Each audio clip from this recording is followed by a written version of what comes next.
मिलिए colonel George Picard से। जाहिरी वजह कता में एक रिवायती आदमी, एक ऐसा आदमी जिससे आप तवक्का नहीं करते किसी इनकलाब की। पिकार्ड 1854 में पैदा हुआ स्ट्रासबर्ग, फ्रांस में एक हुकूमती ऑफिसर और सोल्जर्स की फैमिली में, और वो एक नुमाया मुकाम पर पहुंच गया अपनी जवानी में ही। दूसरे लोगों की तरह वो भी मुहिब्बे वतन था और अपने दूसरे हमवतनों की तरह कैथोलिक था, मुतशद्दिद हद तक नहीं।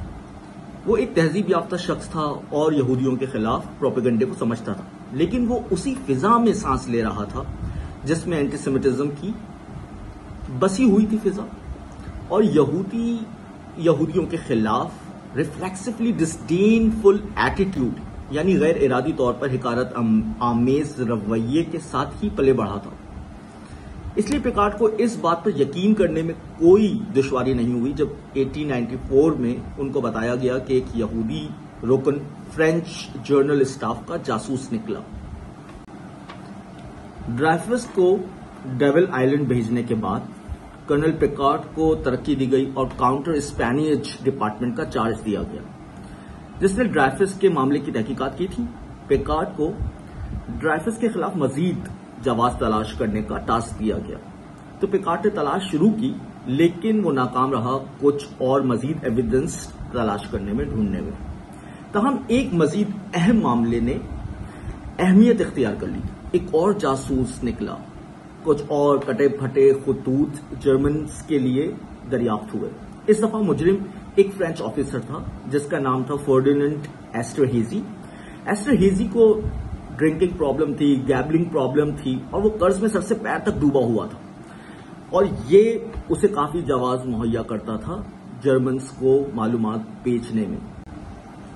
लेकिन जब पिकार्ड ने एस्टरहेजी के खतूत को पढ़ा तो उसने कुछ नोटिस करना शुरू किया। ये प्रिसाइज स्लेंट हैंड राइटिंग गैर मामूली तौर पर मानूस थी। इस तहरीर ने उसे ओरिजिनल मेमो की याद दिलाई जिसको ड्राइफस से मंसूब किया गया था। पिकार्ड ने ओरिजिनल मेमो को निकाला और उसको बराबर में रखा एस्टरहेजी की तहरीर के। उसका दिल धक से रह गया, ये तहरीरें एक जैसी थी। पिकार्ड ने एस्टरहेजी के खतूत हैंड राइटिंग एनालिस्ट को दिखाए तो उसने एग्री किया कि ये तहरीरें मैच हैं। पिकार्ड अपने साथी ऑफिसर से नाराज था। उनकी रैशनलाइजेशन से, उनकी लाताल्लुकी और डिसइंटरेस्ट से सवाल पे कि एक बेगुनाह शख्स कैद में सड़ रहा है। उसने अपनी तहकीकात जारी रखी और उसको एक मुजाहिमत का भी सामना करना पड़ा जो तकरीबन दुश्मनी में बदल चुकी थी। उसके सुपीरियर्स ने उसको एक खतरनाक मिशन पे भेज दिया इस उम्मीद पे कि वो कभी वापस नहीं आएगा।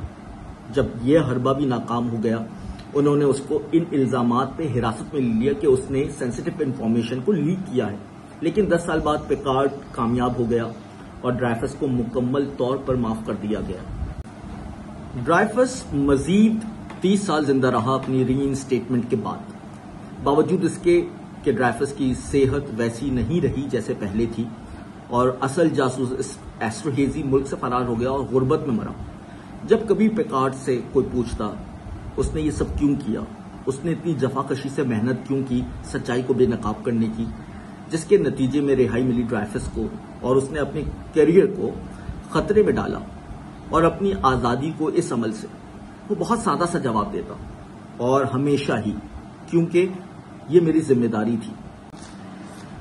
ड्राइफस के मामले ने फ्रांस को पोलराइज कर दिया और दुनिया को हैरान। लेकिन मुझे जो सबसे दिलचस्प पहलू लगा इस कहानी का, वो इस गैर मुतवक्का हीरो की नफ्सियात थी।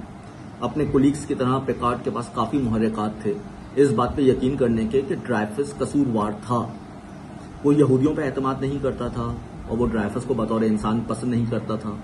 मजीद ये कि उसे मालूम था कि अगर ये पता चला कि ड्राइफस बेगुनाह है, इसकी एक भारी कीमत अदा करनी पड़ेगी। ये एक मैसिव स्कैंडल साबित होगा आर्मी के लिए, और एक धचका पहुंचेगा उसके अपने करियर को इस स्कैंडल की वजह बनने पर। लेकिन इसके कोलीग्स के बरअक्स ये मुहर्रिकात मस्क नहीं कर सके पिकार्ड की सच और झूठ में तमीज करने की सलाहियत को, और करीने अक्ल और नाकाबिल यकीन के दरमियान फैसला करने की सलाहियत को। पिकार्ड के इस बात को महसूस करने का अमल कि कि ड्राइफस बेगुनाह था एक मिसाल है इस बात की, जिसे कॉग्निटिव साइंटिस्ट कभी कभार एक्यूरेसी मोटिवेटेड रीजनिंग कहते हैं। डायरेक्शनली मोटिवेटेड रीजनिंग के बरक्स, जो कि तज्जिया करती है आइडियाज का कैन आई बिलीव और मस्ट आई बिलीव के लेंस के जरिए, एक्यूरेसी मोटिवेटेड रीजनिंग तज्जिया करती है आइडियाज का इज इट ट्रू के लेंस के जरिए। जब पेकार्ट मजीद सबूत तलाश कर रहा था ड्राइफस के खिलाफ, तवक्को और उम्मीद कर रहा था उनको पाने की, उसको नहीं मिल सकी कोई ऐसी चीज जो उसे कन्विंस कर सके। जब वो एग्जामिन कर रहा था एस्टर हेजी की हैंड राइटिंग, वो मुशाबिहत को पहचान गया मैमू की राइटिंग जो फर्जी तौर पर ड्राइफस की थी। जब उससे एक कन्वीनियंट एक्सक्यूज दिया गया कि वो एक्सप्लेन अवे कर दे नए सबूत को कि ये नया जासूस मुमकिन है ड्राइफस की हैंड राइटिंग को इमिटेट नकल करने की तैयारी करके आया है, उसे ये जवाज करीने अकल महसूस नहीं हुआ।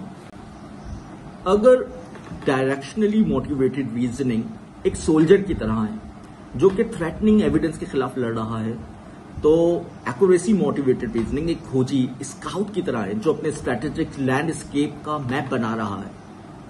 अगली पहाड़ी से आगे क्या है, क्या ये ब्रिज है दरिया के ऊपर, या मेरी आंखें मुझे धोखा दे रही हैं, कहाँ खतरात हैं, शॉर्टकट्स हैं या अपॉर्चुनिटीज हैं, किन एरियाज में मुझे ज्यादा इंफॉर्मेशन चाहिए, कितनी रिलायबल है मेरी मिलिट्री इंफॉर्मेशन। एक स्काउट इंडिफरेंट नहीं होता, एक स्काउट उम्मीद करता है ये जानने की कि उसका रास्ता महफूज है और एक ब्रिज है लोकेटेड जहां दरिया पर से उसकी फौजों को गुजरने की जरूरत है। और सबसे बढ़कर वो जानना चाहता है कि हकीकत क्या है, व्हाट इज रियली देयर। वो खुद को बेवकूफ नहीं बनाना चाहता ब्रिज को मैप पर ड्रॉ करके, जबकि हकीकी जिंदगी में वहां पर कोई ब्रिज नहीं हो। एक स्काउट माइंडसेट में होने का मतलब है कि आप चाहते हैं कि आपका मैप यानी आपका अपनी जात और कायनात का तस्वुर जितना मुमकिन है उस कदर एक्यूरेट हो। मैप्स हकीकत की इम्परफेक्ट सिंप्लीफिकेशंस होती हैं जो एक स्काउट अच्छे से जानता है। एक एक्यूरेट मैप की तलाश का मतलब है अपनी अंडरस्टैंडिंग्स की लिमिट से आगाह होना, अपने मैप के रीजन का ट्रैक रखना जो मुमकिन है स्केची है। इसका मतलब है अपने जहन को तब्दीली के लिए किसी भी नई इंफॉर्मेशन के रिस्पॉन्स में खुला रखना। एक खोजी के माइंडसेट में कोई भी चीज ऐसी नहीं है जिसे वो थ्रेट समझता हो अपने बिलीव्स के लिए। अगर तुम्हें पता चले कि तुम किसी चीज के बारे में गलत हो, ग्रेट, तुमने अपने मैप को इंप्रूव किया है और जो तुम्हें मदद देगा।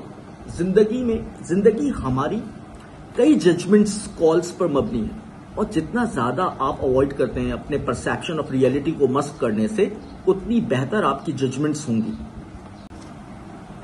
ये जहनियत आपको मदद देती है अपने आप को धोखा देने से महफूज रखने में, जिंदगी के मुश्किल सवालात के बारे में जिनके बारे में लोग रैशनलाइज कर लेते हैं, जैसे कि क्या मुझे इस मेडिकल कंडीशन के लिए टेस्ट करवाना चाहिए, क्या ये वक्त है जब मुझे अपने लॉसेस को कट करना चाहिए, या ये बहुत जल्दी है हार मानने में, क्या ये रिश्ता कभी बेहतर होगा, कितना मुमकिन है कि मेरा पार्टनर अपना फैसला बदल ले बच्चे के लिए। स्काउट माइंडसेट आपको सवाल करने के लिए मजबूर करता है, अपने मफरूजों को, अपने प्लान्स को स्ट्रेस टेस्ट करने के लिए।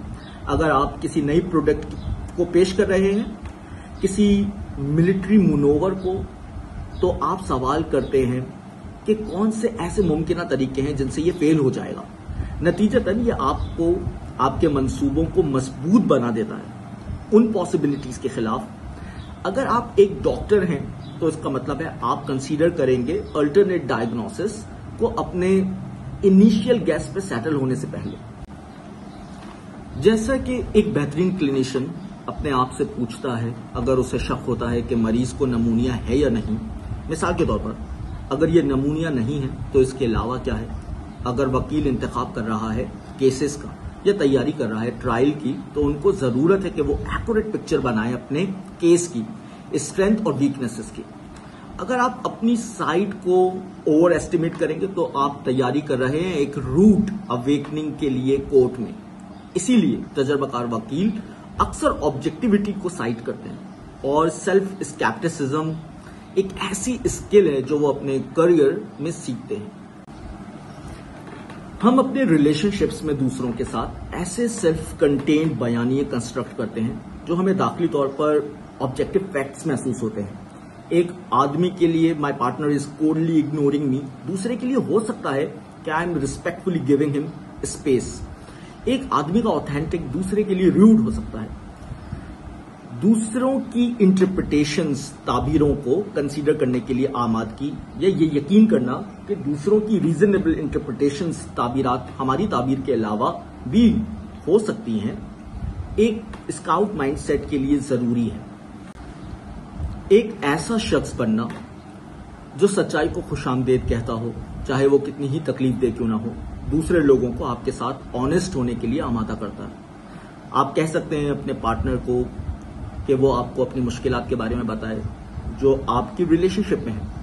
आप चाहेंगे कि अपने एम्प्लॉय से कहें कि वो आपको कंपनी के अंदर मुश्किलात के बारे में बताएं, लेकिन आप अगर मुतशद्दिद हैं यानी कॉम्बैटिव हैं या डिफेंसिव हो गए सच्चाई को सुनने पर, तो आपको अक्सर सच सुनने को नहीं मिलेगा।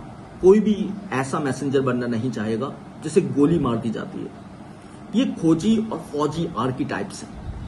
हकीकत में कोई भी परफेक्ट स्काउट या खालिस फौजी नहीं होता। हम दिन और रात एक कॉन्टेक्स्ट से दूसरे कॉन्टेक्स्ट में फ्लक्चुएट करते हैं इन दोनों माइंडसेट्स के दरमियान। एक ताजिर मुमकिन है एक खोजी की तरह एक्ट करता हो अपने काम पर, अपने मफरूजों को टेस्ट करता हो, मालूम करना चाहता हो अगर वो गलत है मार्केट में कहीं, और फिर वो अपने घर आए और एक फौजी की तरह अपनी पर्सनल लाइफ में एक्ट करे, अनविलिंग हो अपनी शादी में मसाइल को एक्नॉलेज करने में।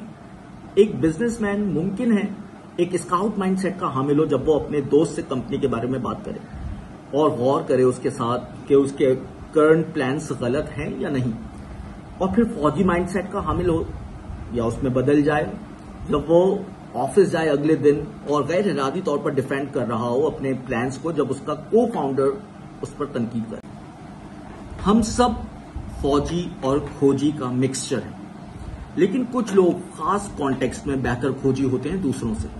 पिकार्ड की तरह वो सच्चाई के ख्वाहिशमंद होते हैं और बुरे आर्गुमेंट्स को एक्सेप्ट नहीं करते जो कि कन्वीनियंट हैं। वो आमादा होते हैं बाहर जाकर अपनी थीरीज को टेस्ट करने और अपनी गलतियों को डिस्कवर करने के लिए।